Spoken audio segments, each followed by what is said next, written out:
aturan sebelum makan. Salah satu ciri makhluk hidup adalah tumbuh.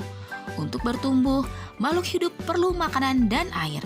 Makanan yang baik untuk pertumbuhan adalah makanan yang bersih dan sehat. Kebersihan makanan juga akan mempengaruhi pertumbuhan. Nah, jika makanan yang dimakan oleh makhluk hidup itu tidak bersih, maka kesehatan dan pertumbuhannya akan terpengaruh. Nah, salah satu cara menjaga makanan agar tetap bersih adalah dengan menutup makanan. Hal ini perlu dilakukan agar makanan tidak dihinggapi lalat atau hewan lainnya. Makanan dapat menjadi tempat lalat bertelur yang menyebabkan makanan menjadi kotor. Anak-anak, kita itu berbeda dengan makhluk lainnya. Makanan yang akan kita makan harus ditutup agar terhindar dari lalat dan penyakit. Dan sebelum makan, kita harus mencuci tangan, kemudian berdoa. Nah, anak-anak, pernah nggak lihat kambing atau binatang lainnya sebelum makan berdoa dulu? Tidak kan? Mungkin hanya di film kartun-kartun saja ya. Makan makanan yang sehat itu juga menjaga kesehatan tubuh ya. Jadi, menjaga pola makan merupakan cara menjaga kesehatan tubuh. Selain makan makanan yang bergizi, berolahraga juga merupakan cara menjaga kesehatan tubuh. Tuhan sudah menciptakan makhluk hidup dengan bentuk terbaik. Tugas kita adalah memelihara dan menjaganya. Menjaga kesehatan tubuh merupakan cara bersyukur kepada Tuhan. Nah, apakah kamu sudah termasuk siswa yang suka bersyukur dan berterima kasih kepada Tuhan? Ibu yakin semua siswa SD Islam Al-Kausar selalu bersyukur kepada Tuhan setiap hari, ya.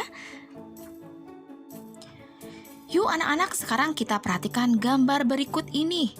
Wah, di gambar 1 ada Edo, Udin, dan Benny sedang bermain tanah. Sepertinya mereka sedang menangkap cacing ya. Kemudian lihat gambar kedua. Wah, apa yang dilakukan Benny? Benny mencuci tangan. Dan lihat apa yang dilakukan Edo.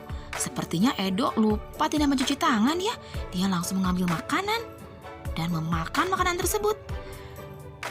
Nah, coba lihat apa yang terjadi pada Edo selanjutnya. Anak-anak pasti sudah tahu ya.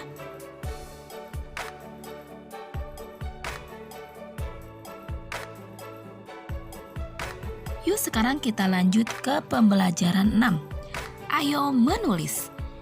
Amati gambar berikut. Kemudian sebutkan ciri makhluk hidup berdasarkan gambar-gambar berikut ini. Nah, di gambar yang pertama, ini adalah gambar keluarga Edo. Di sini bisa terlihat ada ciri-ciri makhluk hidup berdasarkan gambar tersebut. Mereka sedang apa ya? Ya, mereka sedang makan. Jadi ciri-ciri makhluk hidup berdasarkan gambar tersebut adalah apa? Ya, makhluk hidup perlu makanan. Makanan yang harus dipilih adalah makanan yang bersih dan sehat. Kita juga harus berdoa sebelum dan sesudah makan. Berdoa dilakukan sebagai tanda syukur kepada Tuhan. Nah, ini adalah gambar keluarga Siti. Kira-kira keluarga Siti sedang apa ya? Wah, sepertinya keluarga Siti sedang berjalan-jalan menikmati udara segar di pagi hari. Nah, di sini terlihat bahwa apa? Makhluk hidup itu bergerak. Ada yang bergerak dengan berlari dan ada juga yang bergerak dengan berjalan. Seperti ini. Nah, coba menurut anak-anak, apa lagi nih dari gambar ini yang merupakan ciri-ciri makhluk hidup? Anak-anak bisa menambahkan ya. Coba, apa ya? Ada yang tahu? Coba anak-anak, lihat gambar yang ini. Nah, gambar ini juga menunjukkan ciri-ciri makhluk hidup. Salah satu ciri-ciri makhluk hidup. Apa ya? Ada yang tahu? Ya, di sini terlihat bahwa makhluk hidup peka terhadap perangsang. Saat Benny keluar rumah, cahaya matahari sangat terik, sehingga membuat Benny merasa kepanasan dan menutup matanya karena silau. Yuk, kita amati pula gambar berikut. Wah, lihat, keluarga Udin banyak sekali ya. Ada neneknya di situ, kakeknya, om, tante, dan siapa lagi ya? Coba, ada yang tahu? Ya betul, di sini terlihat bahwa makhluk hidup berkembang biak. Berkembang biak yaitu bertambah jumlahnya. Makhluk hidup berkembang biak bertambah jumlahnya. Manusia berkembang biak dengan cara melahirkan. Nah anak-anak, tadi anak-anak sudah melihat ada keluarganya Udin, keluarganya Edo, keluarganya Siti. Anak-anak juga punya keluarga kan? Anak-anak punya ibu dan ayah di rumah. Ada nenek, ada kakek. Ingat ya pelajaran kelas 1 tentang keluarga inti dan keluarga besar. Nah, bersyukur atas karunia keluarga yang diberikan oleh Tuhan dilakukan dengan cara bersikap saling menyayangi. Bersyukur merupakan cara kita berterima kasih atas pemberian Tuhan. Bersyukur dilakukan dengan cara berdoa dan melaksanakan perintah Tuhan dengan baik. Bersyukur merupakan salah satu cara mengamalkan sila pertama Pancasila. Tuhan sangat menyayangi makhluk ciptaannya. Tuhan juga sayang terhadap makhluk ciptaannya yang saling menyayangi. Saling menyayangi sesama termasuk contoh pengamalan sila pertama Pancasila.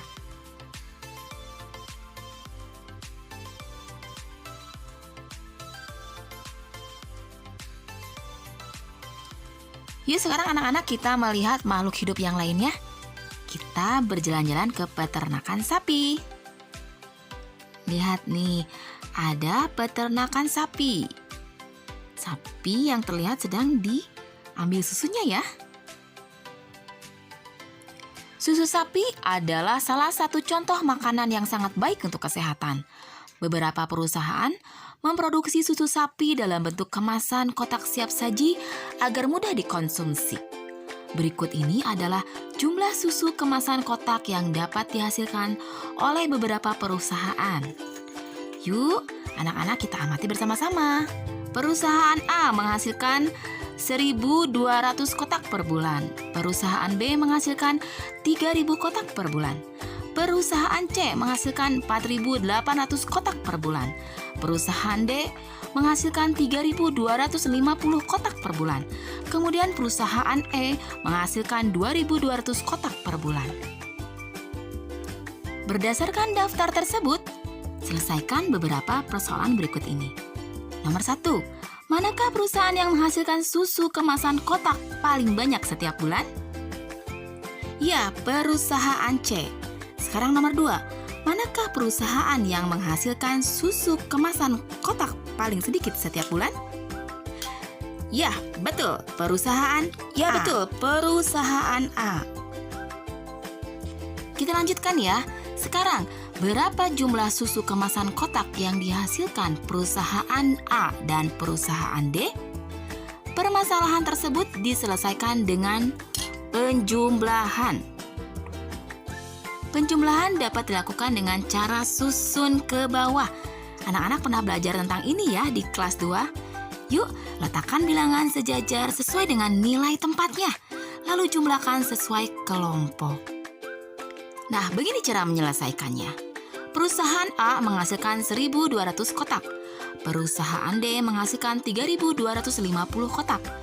Jumlah susu kotak semuanya 1.200, kemudian bawahnya 3.250 ya. Ingat untuk menempatkan angka sesuai dengan nilai tempatnya ya. Satuan dengan satuan, puluhan dengan puluhan, ratusan dengan ratusan, kemudian ribuan dengan ribuan.